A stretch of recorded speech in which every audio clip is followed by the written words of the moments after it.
દરેક એક વ્યક્તિને હું નમન કરું છું, વંદન કરું છું, પ્રણામ કરું છું.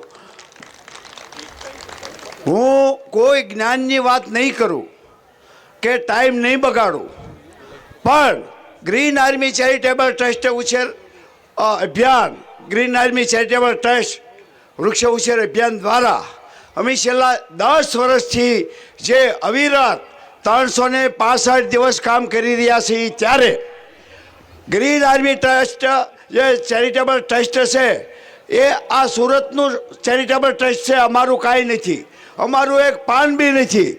મારે ટૂંકી વાત કરવી છે.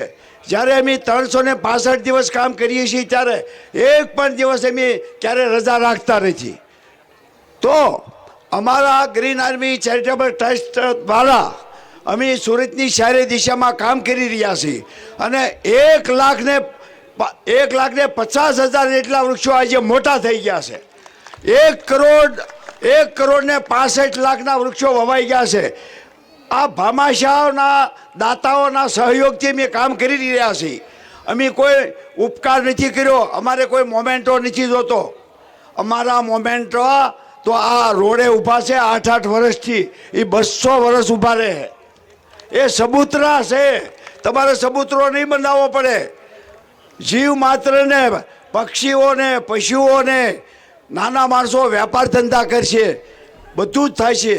અને આપણે એક વૃક્ષ જ્યારે વાવવાનું છે ત્યારે આપણે કોઈ ઉપકાર કરતા નથી, પણ આપણે લીધેલા શ્વાસનું ઋણ ચૂકવવાનું છે. આપણે લીધેલા શ્વાસનું ઋણ ચૂકવવાનું છે. આપણે બેંકમાંથી લોન લઈ અને પછી એક પણ હપ્તો ન ભરીએ તો આપણે હાથ ઊંચા કર્યા કહેવાય. તો આપણે માના ઉદરમાં જ્યારે ઊંધે માથે લટકતા હતા ત્યારે આપણે ભગવાન સાથે શરત કરી છે કે હે ભગવાન, મને આમાંથી તું છોડાય, હું તારું કામ કરીશ. પણ જેમ આપણે ધન સંપન્ન થયા, મોટા થયા, કુટુંબ કબીલા થયા, એટલે કોણ ભગવાન અને કોણ તું ને કોણ હું. પણ મારે કહેવું છે, અમારી આ જે 10 વર્ષથી જ્યારે આ વૃક્ષ કાર્ય કરી રહ્યા છે ત્યારે અમે સુરતની શહેરી દિશામાં તમે પણ જોડાઈજો. અમારે તમે કોઈ પણ, ઘણા લોકોને એમ થાય કે આમાં જોડાઈશું એટલે દાન આપવું પડશે. ના, 200, 500, 1000 દાનથી આ વસ્તુ અમારી નહીં થાય.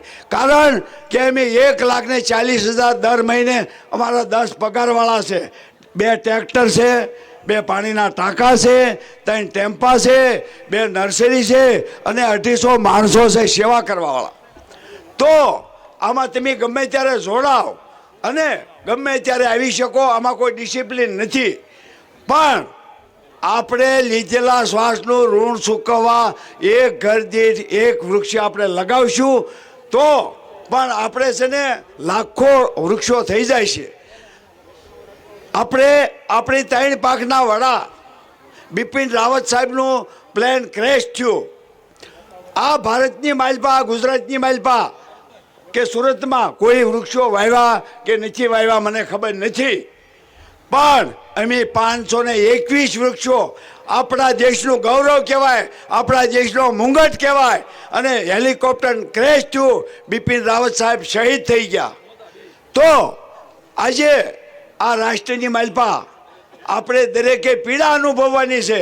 અને આ ધરતી ઉપર આપણે કુટુંબ, કબીલા, બંગલા, ગાડી, મોટર બધું જ મેળવ્યું છે, પણ આ ધરતી ઉપર એક દિવસ ઓક્સિજન નહીં બસે તો આપણે ક્યાંથી બસવાના છીએ?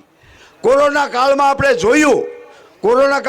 જોયું તો જે 150 રૂપિયાની બોટલ હતી એ 1500 રૂપિયામાં તમને આપતા નહોતા. તો આની બોટલ કેવી છે? તમે અહીંથી અમરેલી જાઓ, જુનાગઢ જાઓ, ભાવનગર જાઓ, અમેરિકા જાઓ કે મુંબઈ જાઓ, ત્યાં કોઈ જે પાઇપ લાંબી કરવી પડી? અને ઓલી બોટલમાં તો આપણે પાઇપ લાંબી કરો અને ઓક્સિજન ખૂટે ત્યારે કે હવે પાઇપ કાઢી લ્યો. એટલે આપણે જગત પિતા બ્રહ્માજીને ભૂલી ગયા છીએ. અને અમે એક વૃક્ષ મૂલ બ્રહ્મા ત્વચા વિષ્ણુ શાખે રુદ્ર મહેશ્વર પત્ર તું દેવસ્ય વૃક્ષરાજ તું નમસ્તુભ્યમ. જગત પિતા બ્રહ્માજી જે આખા જગતનો બાપ છે એને આપણે કોઈ દી યાદ નથી કરતા. અમે એક પણ વૃક્ષ એને આ શ્લોક બોલ્યા હોય અમે વાવતા નથી. અને આ શ્લોક 2016ની માલપા મને એક ખાડી કાંઠેથી દિવ્ય ભાસ્કરનું જૂનું પાનું હતું અને એમાંથી આ શ્લોક મળ્યો. એ શ્લોકને મેં હંગર્યો અને એ શ્લોકનું મંથન કર્યું કે મૂળ બ્રહ્મા, જેના મૂળમાં બ્રહ્માજી છે, તથા વિષ્ણુ, થડમાં ભગવાન વિષ્ણુ છે, અને ડાળીઓમાં ભગવાન શિવ અને દેવ દેવતાઓ છે. એવો આ શ્લોક અમને મળ્યો છે. અમે 365 દિવસ જગત પિતા બ્રહ્માજીને પૂછ્યા વિના એક પણ વૃક્ષ અમે વાવતા નથી. અને આજે અમે 1.5 લાખ કરતાં વધારે વૃક્ષો મોટા થઈ ગયા છે. અનેક લોકો રોજીરોટી મેળવે છે, સાયડો મેળવે છે.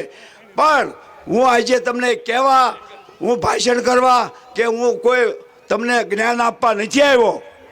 પણ આ પીડા અને આ વેદના આપણે નહીં ઉઠાવવી અને આપણો એક પરિવારમાં 5 સભ્યો હોય, 10 સભ્યો હોય, કમસે કમ એક વૃક્ષ તો આપણે વાવી શકીએ. પણ અહીંયા આપણે બેદરકારીની અંદર જીવી રહ્યા છીએ. વૃક્ષ એટલે આપણે એ તો કાંઈ છે નહીં, કાંઈ છે નહીં, એ તો બધું હાલ્યા કરે. આ ન કરાય. પણ તમે યાદ રાખજો, આ સૃષ્ટિ પર એક બ્લડની ક્યાંય ફેક્ટરી બની નથી અને એક ઓક્સિજનની ક્યાંય ફેક્ટરી બની નથી. ક્યાંય જમીનમાંથી નથી આવતો, ક્યાંય દરિયામાંથી નથી આવતો, ક્યાંય આકાશમાંથી નથી આવતો. અને આ વૃક્ષોમાંથી આ ઓક્સિજન આવે છે. ત્યારે હવે આપણે જો આ પીડા દરેકે નહીં ભોગવવી, આની આપણે નોંધ નહીં લઈ અને આપણે આમાં ઊંડા નહીં ઉતરીએ તો યાદ રાખજો, હવે એ સમય બાકી દૂર નથી કે 48 ડિગ્રી 50 ડિગ્રી થશે એટલે ઉડતા પક્ષી પડવા મળશે, દરિયાની અંદર માછલી મરવા મળશે અને માણસો ટપોટપ મરવા મળશે. ત્યારે તમે આ ગરમી અને આ બગડતું ઓઝોન એને સહન નહીં કરી શકો. હું વિશેષ વાત નહીં કરું. અમારી ગ્રીન આર્મીમાં જોડાવા માટે અમારે મૃત્યુતિથિ હોય, એનિવર્સરી હોય કે બર્થડે હોય, અમારે દરરોજ આખા વર્ષના કાર્યક્રમ હોય છે. બહુ લોકો અમારી સાથે જોડાય છે અને બહુ લોકોના દાનથી આજે અમે આગળ વધી રહ્યા છીએ. પણ આ ગ્રીન આર્મી ચેરિટેબલ ટ્રસ્ટ એવું છે કે આ ટ્રસ્ટ આખા સુરતનું છે, આખા જગતનું છે. આ કોઈ આનો માલિક નથી, માલિક ભગવાન છે. હું વિશેષ વાત નહીં કરું. અને આજે હું તમને બધાને જોઈ અને આ મારો જે સંદેશ આપવા આવ્યો છું, અમારે આ વૃક્ષની પીડા વેદના એ આપણી દરેકની પીડા અને વેદના હોવી જોઈએ. અને હવે આપણે જાગવું પડશે, વધારે નહીં. એક વૃક્ષ લગાવો, એક જ વૃક્ષ. અને અમે જ્યારે વહેલી સવારે 5 થી 7:30 કે 8 વાગ્યા સુધી અમે કામ કરીએ છીએ. અમારી 10 વર્ષની એક ડોક્યુમેન્ટરી ફિલ્મ ભાઈ મનોજભાઈને મેં કીધું તમે અહીંયા બતાવજો, તો એ તમે જોજો. અને જે 7 મિનિટની ડોક્યુમેન્ટરી ફિલ્મ બાકી છે એમાંથી ઉદ્દેશ લઈને અને આમાં જોડાઈજો. આ ગ્રીન આર્મી છે એ આપણી બધાની છે, કોઈ ટ્રસ્ટ આનો માલિક નથી. વંદે માતરમ, ભારત માતા.